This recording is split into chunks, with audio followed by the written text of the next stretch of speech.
গৌৰৱ গৌৰৱ আৰু গৌৰৱ গৌৰৱভূতে খেদিছে বিজেপিক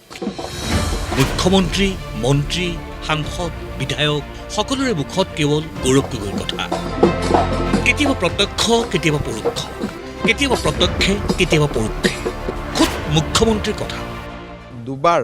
আমি 1 লাখ ভোটত জিকিছো দুবাৰ তপন গগৈ জিকিছে আৰু কামাখ্যা প্ৰসাদ তাছাও জিকিছে তাৰ লগত মাজুলী যোগ হল তাৰ লগত দেৰগাঁৱৰ এটা অংশ যোগ হল আৰু পুৰণি তিতাবৰৰ এটা অংশ গোলাঘাটলৈকে গুচি গল গতিকে এই গোটেইখিনি সমীকৰণে এতিয়া আমাক 1.5 লাখত ৰাখি থৈ দিয়ে এজন সফল সংসদৰ কাম নৰেন্দ্ৰ মোদীক গালি পৰা নহয়তো অসমৰ কাৰণে কি আনিব পাৰিলো সেইটোহে ডাঙৰ কথা গতিকে বহুতে সফল সংসদক মোদীক কিমান গালি পাৰিলো সেইটোলৈ মানুহে ভাল পাৰ্লিমেণ্টাৰিয়ান বুলি ক'ব খোজে কিন্তু মোদীক পৰা প্ৰতিটো গালি নিজৰে ক্ষতি হয় নহয় এইবাৰ মন্ত্ৰীৰ কথা শুনক 17,18,372টা ভোট থকা যোৰহাটত বিজেপি জিকিব 1.5 পৰা 2 লাখ ভোটত অহংকাৰ নকৰাকৈ তাৰ কাৰণো ব্যাখ্যা গৌৰৱ গগৈ ডাঙৰীয়া 1.5 পৰা 2 লাখ ভোটত হাৰিব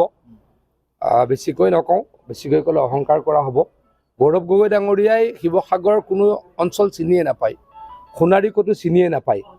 যোৰহাট টাউনখনৰ বাহিৰে আৰু তিতাবৰ অলপ এৰিয়াৰ বাহিৰে যোৰহাট জিলাখনো ক'ৰবাত চিনি পায় বুলি মই নাভাবোঁ সাংসদ পবিত্ৰ মাৰ্ঘেৰিটাৰ যুক্তিও এবাৰ শুনক তেখেতৰ যি গণভিত্তি সেইটো আপোনালোকে নিজেই জানিব অসমীয়া ভাষা সংস্কৃতি শিপাৰ সৈতে তেওঁ সম্পৃক্ত হয়নে নহয় এইটো জানিব মই স্বীকাৰ কৰিছোঁ তেওঁ ইংৰাজী ভাল কয় ভাল ক'বই বিলাত ফেৰত এগৰাকী উচ্চ শিক্ষিত সম্ভ্ৰান্ত ধনী পৰিয়ালৰ ল'ৰাই ইংৰাজী মাধ্যমত পঢ়া বিলাতত পঢ়া তেওঁতো ক'বই কিন্তু আমি কালিও কৈছোঁ সংবাদ মাধ্যমত যে গৌৰৱ গগৈৰ কথা আমি ইমান কাৰণে পাতিবলগীয়া নাই কাৰণ তেওঁ শিপাৰ সৈতে সংযুক্ত নহয় 2019 চনত যোৰহাটত কংগ্ৰেছৰ প্ৰাৰ্থী সুশান্ত বৰগোহাঁই গৌৰৱ গগৈক আক্ৰমণ কৰিবলৈ গৈ প্ৰয়াত প্ৰাক্তন মুখ্যমন্ত্ৰী তৰুণ গগৈকো সমালোচনা বৰগোহাঁই তৰুণ গগৈ ডাঙৰীয়া আহোম জনগোষ্ঠীৰ এজন মুখ্যমন্ত্ৰী আছিলে 15 বছৰ কাল মুখ্যমন্ত্ৰী আছিলে কিন্তু লাচিত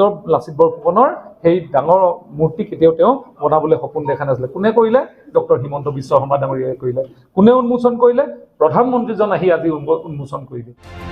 লক্ষ্য কৰি ল'লে গৌৰৱ গগৈকো গৌৰৱ গগৈৰ লগত এতিয়া কেম্পেইনিঙত থাকিবলৈ হ'লে গৌৰৱ গগৈ হয় গুগল মেপ দি ঘূৰিব লাগিব নহয় তেওঁ এনেধৰণৰ কোনোবা মানুহ ল'ব লাগিব যিজনে তেওঁক ৰাস্তা পদূলি দেখাই দিব পাৰে